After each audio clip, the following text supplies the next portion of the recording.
মাছ ভাজার গন্ধ। আরে কতদিন ইলিশ মাছ ভাজা দিয়ে ভাত খাইনি।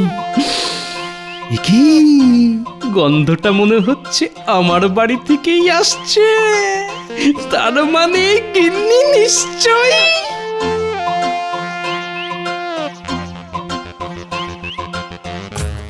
গিন্নি, গিন্নি, আমি এসে গেছি। সে তো দেখতেই পাচ্ছি, অমন চেঁচিয়ে চেঁচিয়ে জানান দেওয়ার কি আছে শুনি? হ্যাঁ, কথা করিও না গিন্নি, আমি জানি জানি আজ তুমি আমার জন্য ইলিশ মাছ ভাজা নিয়ে অপেক্ষা করছো। কত শখ।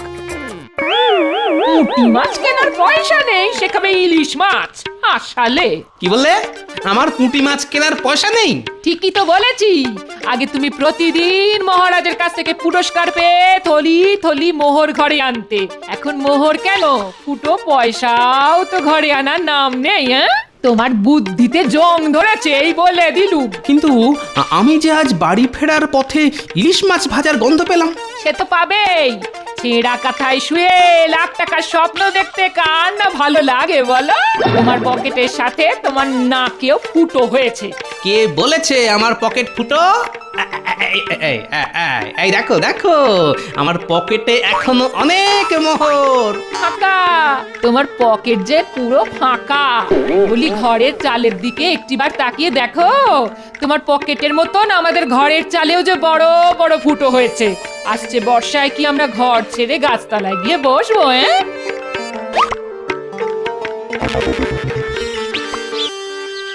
ও গোপাল দাদা, আহা ও গোপাল দাদা, আরে দাঁড়াও দাঁড়াও। বলি সকাল সকাল কোথায় যাওয়া হচ্ছে? গোপাল ভাঁড়ের তো যাওয়ার একটাই ঠিকানা ভাই, রাজসভায় যাচ্ছি। একই গোপাল দাদা, তোমার ঘরের চালে যে মস্ত বড় একটা ফুটো গো। আরে বাবা, তুমি তো ওই মহারাজ কৃষ্ণচন্দ্রের রাজসভার সদস্য, মাস গেলে মোটা টাকা মাইনেও পাও। তা এত টাকা না জমিয়ে এবার তো ওই ঘরটা সারানোর ব্যবস্থা করতে পারো। সকাল সকাল পিছনে ডেকে আবার বিনামূল্যের জ্ঞান দেওয়া হচ্ছে। দাঁড়া দেখাচ্ছি মজা। আমি জানি ভাই, আমার ঘরের চালে একটা মস্ত বড় ফুটো আছে, আর বলতে সংকোচ নেই, ওই ফুটোটা আমি ইচ্ছে করেই করেছি। বলো কি গোপাল, হ্যাঁ তুমি ইচ্ছে করে তোমার ঘরের চালে ফুটো করেছো? তোমার কি মাথার ব্যামো হলো? আর বলো না ভাই, তুমি তো জানো আমি কতটা ব্যস্ত মানুষ। আমি এতটাই ব্যস্ত যে স্নানের পর ভেজা জামা কাপড় শুকোনোর জন্য আমার হাতে সময় থাকে না। তাই আমি আমার ঘরের চালে ওই ফুটোটা করেছি। সকালবেলা স্নান সেরে ঘরে এসে দাঁড়াই, আর ওই ফুটো দিয়ে আসা সূর্যের আলো আমার উপর পড়ে। 2 মিনিটের মধ্যেই আমার পরনে থাকা ভিজে জামা কাপড় খটখটে শুকনো হয়ে যায়। আমি আবার ওই জামা কাপড় পরেই বেরিয়ে পড়ি। এতে আমার হাতের সময় অনেকটাই বেঁচে যায়। এবার চলি ভাই, না হলে রাজসভায় ঢুকতে দেরি হয়ে যাবে। এই যে বিশাল খবর, এক্ষুনি সবাইকে জানাতে হবে। এইবার গোপাল ভাঁড় হবে জব্দ। জবর খবর, জবর খবর, আজ সকালের জবর খবর। কি হয়েছে গো ভোলা মায়েরা, এমন জোরে জোরে চিৎকার করছো কেন? আর বললো না, গোপাল পাগল হয়ে গেছে। সে তার নিজের ঘরের চালে ফুটো করেছে। বলো কি, এই যে বিশাল খবর, তা তোমাকে এই সংবাদ কে দিল? গোপাল আমাকে নিজ মুখে বলেছে। হ্যাঁ, জবর খবর, জবর খবর, আজ সকালের জবর খবর। ওই দেখ কি বললো, শুনলি? তাই তো ভাবছি। হতেই পারে না, গোপাল দাদু পাগল হয়ে গেছে, অসম্ভব। এবার কি হবে গুলটি? তোরা ভয় পাস না, আরে আমি তো আছি নাকি? তুই কি করবি? আমি গিয়ে গোপাল দাদুকে জিজ্ঞাসা করব। একমাত্র গোপাল দাদুই আমাদের সঠিক উত্তর দিতে পারবে। চল চল।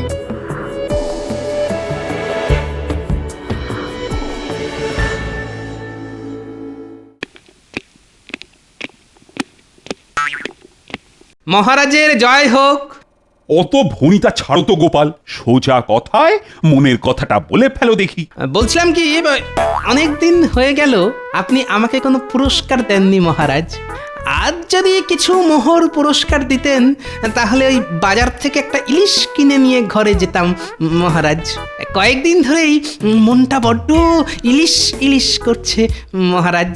এই সুযোগ, এই মৌকায় গোপালকে জব্দ করা যাবে। সে কি গোপাল, তুমি হঠাৎ ইলিশ মাছ খাবে বলে এমন উদ্ভট বায়না জুড়লে কেন বলো তো? গোপালের একটার পর একটা বায়না লেগেই আছে মহারাজ। কি করব বলুন, একবার যখন নাকে গন্ধ এসেছে তখন। সাবধান গোপাল, চেপে রাখো তোমার নাক, না হলে ইলিশ কিনতে ফেটে যাবে তোমার টাক। সত্যি সভাকবি, বেঁচে থাকুক তোমার ছন্দ। আগে এই সবই ওই ইলিশের গন্ধ। বাহ সভাকবি বাহ, আমি মুগ্ধ। এই নাও তোমার পুরস্কার।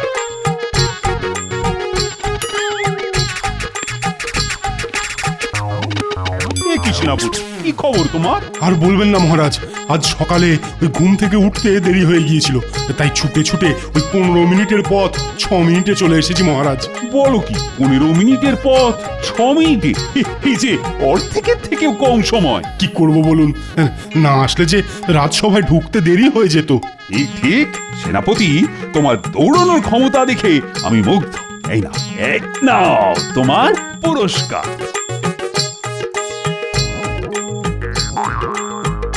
মহারাজ, আমার গণনা বলছে আর 2 মিনিটের মধ্যেই আপনার সাথে একটা ভালো ঘটনা ঘটবে। তাই নাকি রাজ জ্যোতিষী? তা কি সেই ভালো ঘটনা?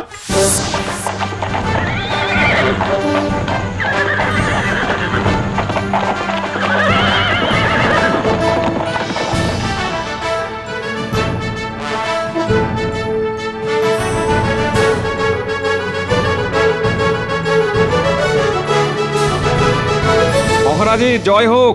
আরে এ যে দেখছি নবাবের খাস দুধ, তা নতুন কি সংবাদ নিয়ে এলে শুনি। এই যে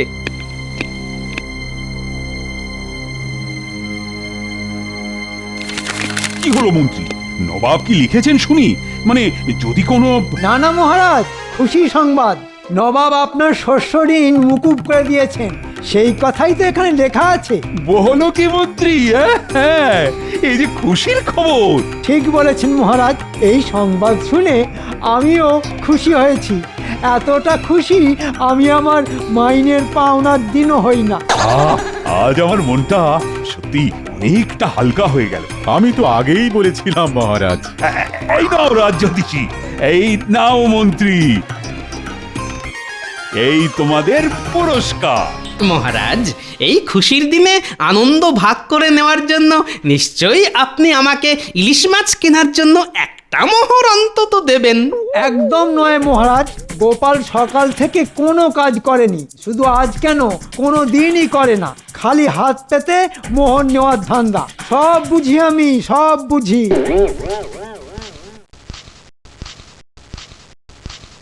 মহারাজের জয় হোক। বলো বলো, কি বলবে বলে এসেছো? আর বলবেন না মহারাজ, গোপাল ভাঁড় হলো আমাদের সব থেকে প্রিয়। তাতে হলোটা কি? আগে ওই গোপাল ভাঁড় পাগল হয়ে গেলে আমাদের আর কি পড়ে থাকে। সে কি, গোপাল পাগল হয়ে গেছে? অদ্ভুত লোক তো তুমি ভোলা ময়রা, সকাল থেকে খালি উল্টো পাল্টা বকেই চলেছ। গোপাল, তুমি এত রেগে যাচ্ছ কেন? কি ব্যাপার, তুমি আমাকে বুঝিয়ে বলো তো। আজ সকালে আমার ওই গোপালের সঙ্গে দেখা হয়েছিল। গোপালের ওই ঘরের চাল ফুটো দেখে আমি গোপালকে পরামর্শ দিলাম যে ওই ঘরের চালটা সারিয়ে নেবার জন্য। তা গোপাল বলল সে নাকি তার ঘরের চালে ইচ্ছে করে ফুটো করেছে। সে কি, কেন করেছে, কিছু বলেছে তোমাকে? হ্যাঁ বলেছে। কি বলেছে সেটাও বলো শুনি। গোপাল বলল ওই ফুটো দিয়ে সূর্যের আলো গোপালের ঘরে ঢোকে, আর গোপাল স্নান সেরে এসে দাঁড়ায়। সূর্যের আলো তার গায়ে পড়ে 2 মিনিটের মধ্যেই তার পরনে থাকা ভেজা জামা কাপড়গুলো শুকিয়ে যায়। সে কি, এ তো পরিষ্কার মাথার ব্যামোর লক্ষণ। ব্যাস হয়ে গেল, এবার সবাই আমাকে পাগল প্রমাণ করে তবেই ছাড়বে। দেখেছেন মহারাজ, আমার আগের থেকেই গোপালের ওপর সন্দেহ ছিল, আজ হাতে হাতে প্রমাণ পেলেন তো।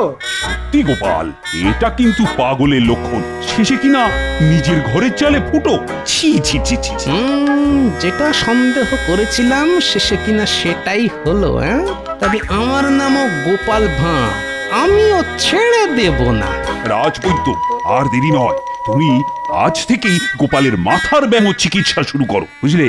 ওই গোপালের মতি গতি কিন্তু আমার মোটেই ভালো ঠেকছে না। মহারাজ একদম ঠিক বলেছেন।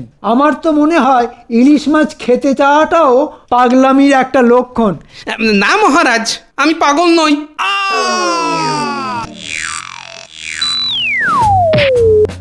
ধরো ধরো ধরো। গোপাল কি হলো তোমার? চোখ খোলো গোপাল, চোখ খোলো গোপাল, চোখ খোলো।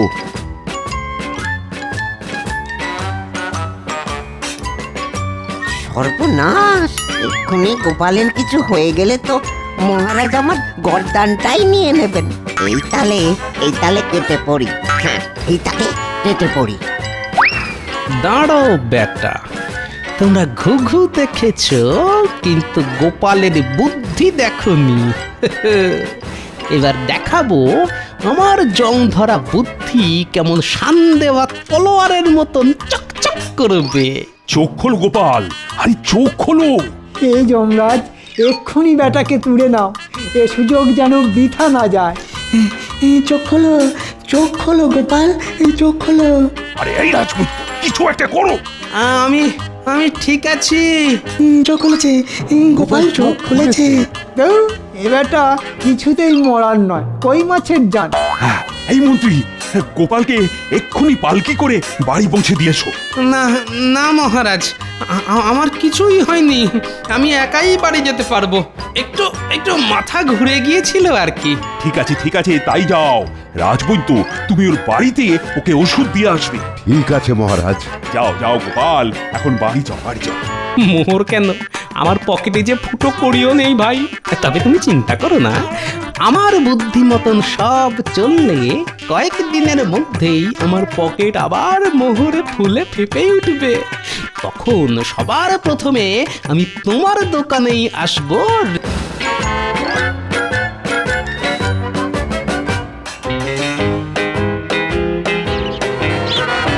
গিনি গিনি, শুনছ?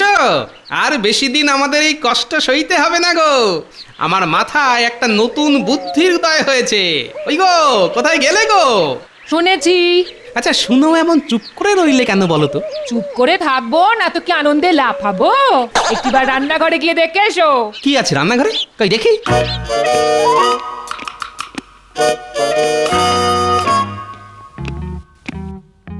দেখো দেখো, পিঁপড়েগুলো বুঝে গেছে এখানে কোনো খাবারের আশা নেই, তাই তারা গুটি গুটি পায়ে এই ঘর ছেড়ে বেরিয়ে যাচ্ছে। আচ্ছা আচ্ছা, এই এক্ষুনি বাজার করে নিয়ে আসছি।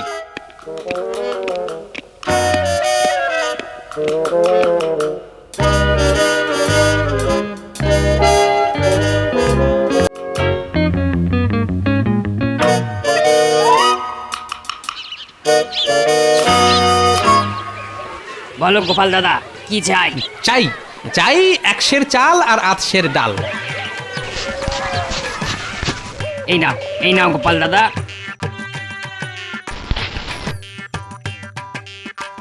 তোমার হলো গিয়ে 5 পয়সা। মাত্র 5 পয়সা? কিন্তু আমার কাছে যে একটা মোহর আছে। এবার তুমি বলো ভাই, ওই মোহর ভাঙিয়ে তোমাকে আমি 5 পয়সা দেবো কি করে? আচ্ছা গোপাল দাদা, তুমি আমাকে পরে দিয়ে যেও। আচ্ছা ভাই, আমি চলি। হ্যাঁ, মোহর কেন, আমার পকেটে যে ফুটো করিও নেই ভাই। তবে তুমি চিন্তা করো না, আমার বুদ্ধি মতন সব চললে কয়েকদিনের মধ্যেই আমার পকেট আবার মোহরে ফুলে ফেপে উঠবে। তখন সবার প্রথমে আমি তোমার দোকানেই আসবো ঋণ শোধ করতে।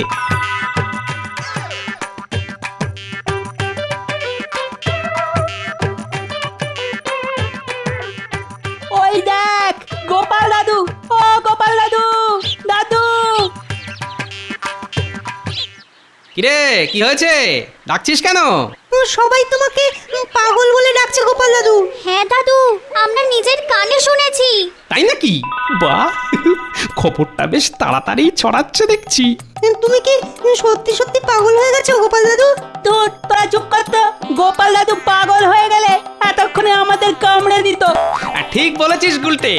এবার তোদের আমার হয়ে একটা কাজ করে দিতে হবে। কিরে, আমি ঠিক যে যে কাজগুলো তোদের দেব ঠিক সেই মতন কাজগুলো করতে পারবি তো তোরা? হ্যাঁ দাদু, পারবো।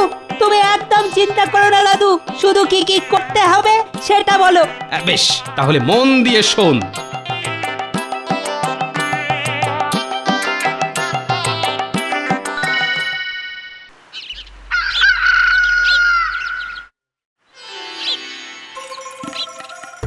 রাজবৈদ্য, তা গোপালের শরীর এখন কেমন আছে? গোপাল গোপাল হেঁটে চলে বেড়াচ্ছে মহারাজ, মনে হয় ওষুধে কাজ দিয়েছে। বেশ বেশ। একটা বিষয় লক্ষ্য করেছেন মহারাজ, ওই দিনের পর থেকে গোপাল কিন্তু আর রাজসভা মুখ হচ্ছে না। গোপাল দাদুর যে অসুখ। হ্যাঁ, আমরা সেই খবরটাই দেওয়ার জন্য এসেছি। আবার কি হয়েছে তোমাদের গোপাল দাদুর? গোপাল দাদুর যে চোখের অসুখ। আহা, এতদিনে ভগবান বুঝি মুখ তুলে চাইলেন। গোপালের ঠিক হয়েছেটা কি? গোপাল দাদু সোনা আর রূপোর তফাৎ বুঝতে পারছে না রাজা মশাই, তাই সোনাকে রূপো ভেবে ভুল করছে। সে কি, চোখের অসুখের জন্য যে আলাদা ওষুধ? আমি এক্ষুনি সেই ওষুধ নিয়ে ওই গোপালের বাড়ি যাচ্ছি মহারাজ। তার আর দরকার নেই বৈদ্যমশাই, আমি এসে গেছি মহারাজ।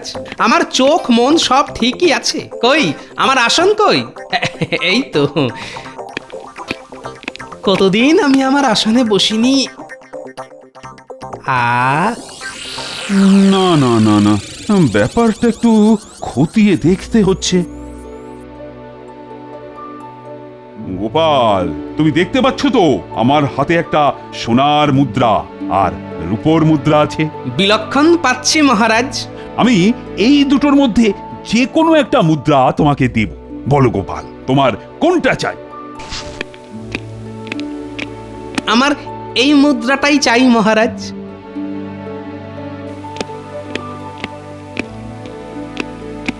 এ কি, গোপাল সোনার মুদ্রা ছেড়ে রূপোর মুদ্রাটা তুলে নিল? তাহলে কি গোপাল সত্যি পাগল হয়ে গেল নাকি? আহা, গোপাল তাহলে সত্যি পাগল হয়ে গেল। কি আনন্দ!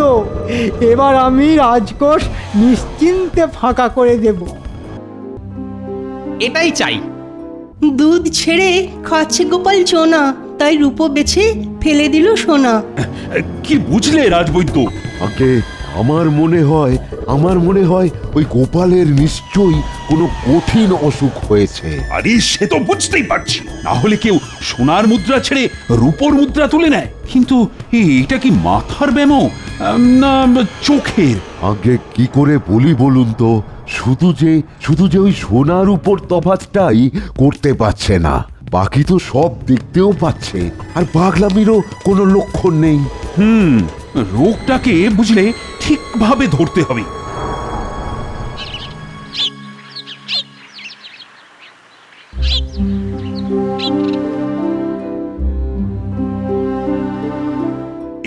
এবার বলো তো গোপাল, মানে কোনটা তোমার চাই? এতে আবার ভেবে দেখার কি আছে মহারাজ?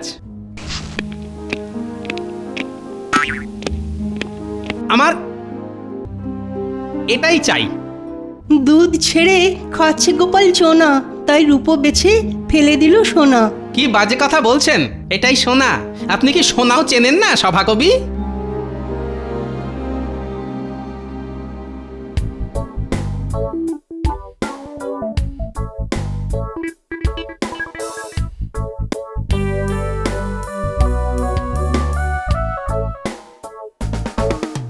এই যে মহারাজ, এসে গেছে আপনার পাগলা গোপাল ভাঁড়। গোপাল, আজ্ঞে মহারাজ। আমার মনে হয় তোমার মাথার রোগী হয়েছে, আর এই রোগের তো কোনো চিকিৎসা নেই। ঠিক বলেছেন মহারাজ, কোনো ওষুধেই যে কাজ দিচ্ছে না। একটা সময় ছিল যখন গোপালের শান দেওয়া বুদ্ধি ছিল, আর আজ সেই গোপাল কিনা পাগল হয়ে যাচ্ছে। এসব পাগলামি নয়, ওর বুদ্ধিতে জং পড়েছে। তাই এই জং ধরা মূর্ছে পড়া ভাঁড়টাকে আর রাজসভায় রেখে কি করবেন মহারাজ? গোপালকে এই মুহূর্তে রাজসভা থেকে বহিষ্কার করে দিন।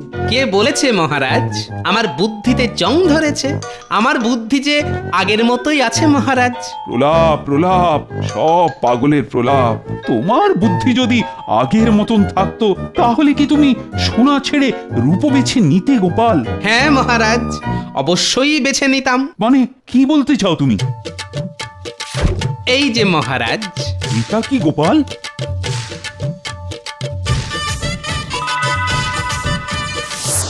রূপোর মুদ্রা, যেগুলো আপনি আমার বুদ্ধি পরীক্ষা করার জন্য আমার হাতে দিয়েছেন। এই দেখুন মহারাজ, গুনে গুনে 12টা রূপোর মুদ্রা আছে এখানে। আমি যদি প্রথম দিনই সোনার মুদ্রা তুলে নিতাম, তাহলে কি আপনি পরের 11 দিন আমার বুদ্ধি পরীক্ষা করার জন্য আমাকে ডেকে পাঠাতেন? তখন আমাকে ওই একটি সোনার মুদ্রা নিয়েই সন্তুষ্ট থাকতে হতো। নয়, হ্যাঁ মহারাজ, হিসেব করে দেখলাম একটা সোনার মুদ্রা থেকে 12টা রূপার মুদ্রা যে অনেক দামি। এবার বুঝলেন তো মহারাজ, গোপালের বুদ্ধি ঠিক আগের মতোই আছে। তার মানে এসব তোমার চাল ছিল বেটা বিটলে? সে আপনি যে নামেই ডাকুন, সোজা পথে যখন ইলিশ খেতে পেলাম না, তখন এটাই সই। ধন্য গোপাল, ধন্য তুমি। তুমি আবার আমাকে ভুল প্রমাণিত করলে। এই নাও গোপাল, তোমার পুরস্কার। মহারাজের জয় হোক।